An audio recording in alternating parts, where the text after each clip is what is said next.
Bonjour à tous. Damien Renou, donc Société Bâtisseur Numérique. Aujourd'hui, je vais vous présenter une étude de cas, une problématique qu'on rencontre un petit peu dans les entreprises et les solutions qu'on pourrait apporter à cette problématique. Donc, ce sont les documents dynamiques avec Shamilo Studio. Shamilo Studio, donc, qui est une extension de Shamilo LMS, qui est une plateforme de formation et d'apprentissage en ligne. Alors, au départ, en 2018, suite à l'accompagnement d'un centre de formation dans l'industrie, on a été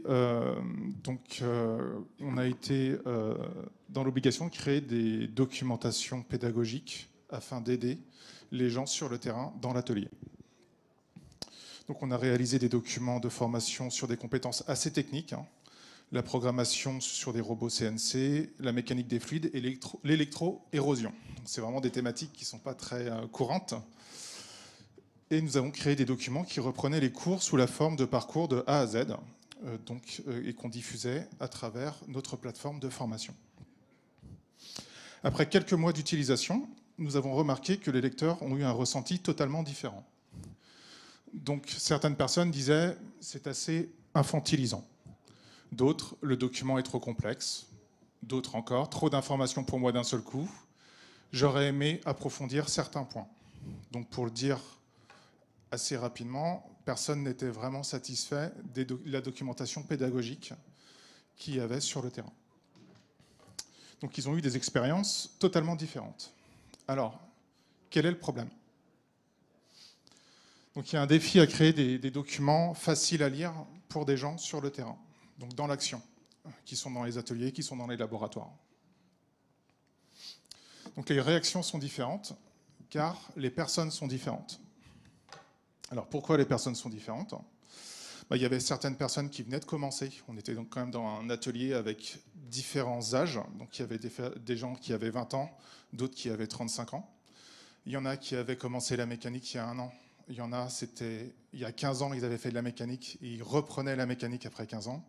Et il y en a, ça faisait 10 ans qu'ils étaient en formation continue. Donc les personnes étaient totalement différentes. Les réactions sont différentes, car les contextes sont différents. Pourquoi le contexte est différent ? Donc il y avait certains qui avaient l'habitude de consulter des documents écrits. D'autres, aujourd'hui, comme c'est la plupart du temps, ils aiment bien regarder des vidéos. C'est plus simple. Il y a des personnes qui préfèrent être dans l'action, donc en mode projet, faire des activités pour apprendre. Certains consultaient le document le soir après le travail, d'autres dans un contexte professionnel. Donc on avait des contextes qui étaient différents. Il y en a qui voulaient réviser, il y en a qui voulaient des documents actifs dans l'action. Alors pour synthétiser tout ça, on a la théorie des 3C. Alors, objectif, j'ai oublié une slide. L'objectif, donc, c'est de prendre en compte ces différentes personnes et ces différents contextes avec différents chemins. Donc, il y a plusieurs solutions, en fait, pour prendre en compte les différences. On pourrait créer, comme souvent, différents documents avec différents niveaux d'expertise. On pourrait aussi faire une granularisation des documents pour que chacun puisse piocher où il veut les différents chapitres, mais ça oblige à créer plein de documents et de diviser les choses en petits bouts. Et donc, on va partir plutôt, nous, sur la théorie des 3C de Xavier Rogiès, qui est un Belge, qui a écrit donc cette théorie en 1999, qui dit, voilà, pour peu qu'on acquiert une compétence, il faut prendre en compte les capacités, le contenu et les contextes.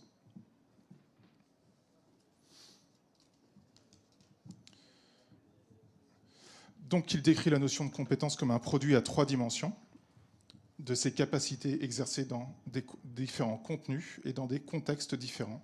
Et ça pourrait constituer une définition commode et synthétique de la notion de compétence. Alors, comment faire en sorte qu'un document seul s'adapte tout seul en fonction du lecteur ? Alors, ce qu'on a fait, c'est qu'on avait déjà un logiciel, une extension qui permet de créer des pages à l'intérieur de Shamilo LMS. On a compilé différentes briques logicielles de façon à créer un éditeur no-code pour les formateurs, les professeurs ou ceux qui passent la compétence dans l'entreprise. de façon à ce que ceux-ci puissent créer des documents dynamiques et évolutifs en fonction de la capacité du lecteur. Alors on a créé, voilà, vous avez l'interface ici du logiciel et de l'extension qui permet par simplement glisser-déposer de créer en fait des documents avec des blocs images, des blocs vidéo, des blocs quiz, des blocs avec différentes intentions en fonction du document et de son objectif pédagogique. On a aussi intégré un éditeur, un no-code pour faire du script, entre guillemets, pour faire des comportements un petit peu comme Scratch, comme les collégiens programment sous Scratch. On a créé un éditeur graphique de façon à pouvoir faire des interactions complexes entre les pages et entre les objets. Alors, avec quel élément un document peut-il s'adapter? Alors, d'abord, on peut afficher la définition de certains termes. Donc, on va avoir un dictionnaire. Ce dictionnaire va prendre tous les termes qui sont difficiles à comprendre pour le lecteur et on va donner deux types de définitions. Un résumé. Donc, si la personne connaît déjà le terme, elle n'a pas besoin de cliquer sur le terme. Si elle le connaît, mais elle ne se souvient pas vraiment, elle ne se souvient plus vraiment de ce que ça veut dire, elle peut cliquer une première fois, elle va avoir une première définition. Et elle peut appuyer sur le petit plus pour avoir une définition complète du mot de vocabulaire. Donc ça permet, en fin de compte, d'adapter la définition au contexte du lecteur. À chaque fois qu'une personne va cliquer donc, sur une définition, on va avoir un compteur à l'intérieur du document qui va définir si oui ou non la personne clique sur tous les mots. Ça veut dire qu'elle a peut-être un contexte difficile de compréhension. Donc on va mémoriser tout ça dans le document qui se déroule. On va pouvoir aussi afficher des images actives qui permettent d'avoir des informations supplémentaires sur certaines zones. Donc on va avoir une image, un schéma industriel par exemple, et on va pouvoir mettre des zones actives. Si je clique ici, j'affiche une définition. Si je clique ici, j'affiche une page web, etc. On va avoir des activités de compréhension. Donc à la fin de chaque page, on va pouvoir mettre une activité, un petit peu comme, je ne sais pas si vous connaissez Open Classroom. Si, un peu. Levez la main ceux qui connaissent Open Classroom. À la fin de chaque page et de chaque chapitre, on va avoir des activités qui vont permettre de valider la compréhension de ce qu'on vient de lire. Donc, dans un contexte d'apprentissage, ça permet de mesurer la compréhension du lecteur. On va avoir des blocs d'aide et de compréhension qui s'affichent automatiquement. Donc on peut dire, voilà, sur ce bloc, je souhaite qu'il s'affiche dès l'instant où la personne n'arrive pas à faire l'activité ou ne comprend pas la page ou les termes.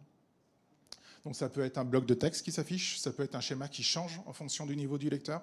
Si on a un débutant, on va afficher un schéma peut-être plus fourni. Si on a un expert, on va peut-être afficher un schéma un peu plus professionnel ou dans un contexte d'utilisation sur le terrain.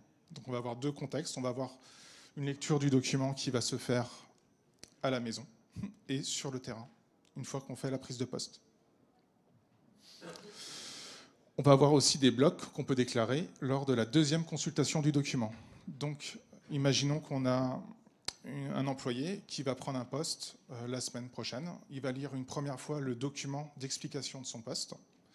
La semaine d'après, quand il va revenir, on aura détecté qu'il aura lu une première fois le document et il y a des blocs supplémentaires qui vont s'afficher et des blocs qui vont disparaître pour la prise de poste, puisqu'on est dans le contexte réel, donc on change le contexte du document. On va avoir des éléments contextuels.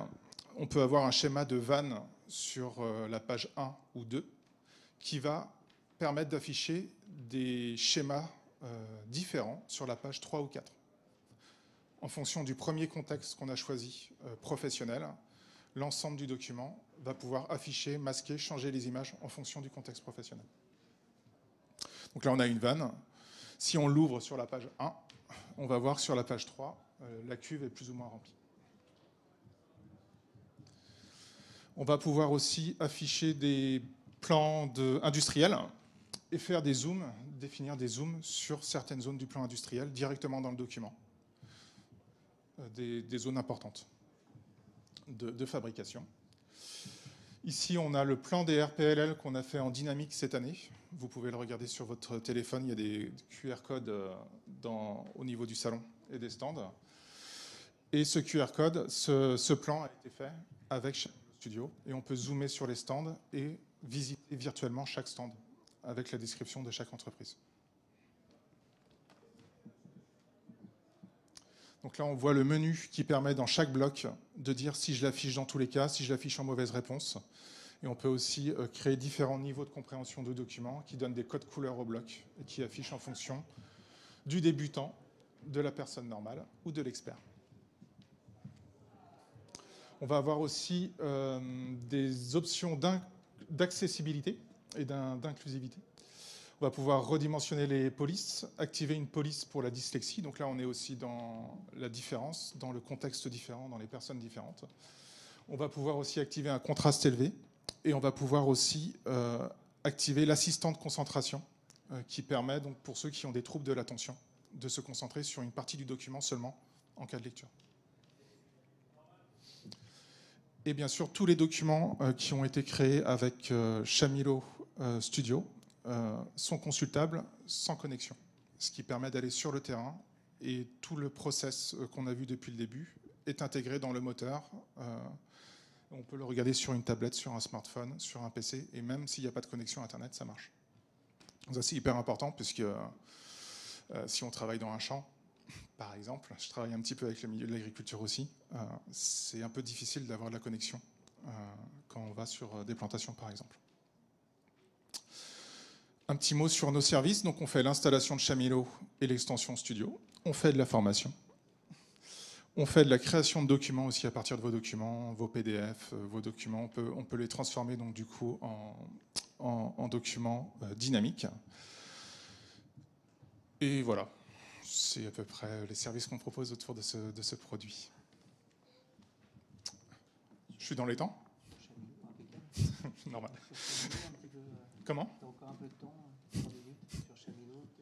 Shamilo, oui. Alors, Shamilo, c'est la plateforme open source. Alors, tout le monde connaît un peu Moodle, non? Qui connaît Moodle? Tout le monde connaît Moodle. Alors, Moodle, c'est une fondation australienne. Shamilo, c'est une association européenne avec des fonds européens. On est le challenger de Moodle. On est à 37 millions d'utilisateurs contre 65 millions pour Moodle. Donc, on essaye gentiment de se faire de la coopétition en se piquant pas trop nos clients. Mais du coup, sachez que Shamilo, voilà, c'est la version européenne du LMS. C'est la version concurrente, c'est pas la version européenne de Moodle.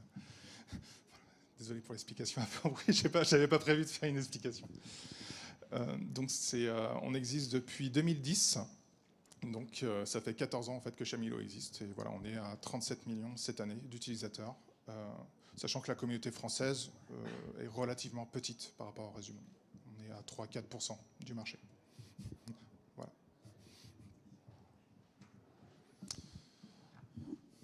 Merci Damien. Merci.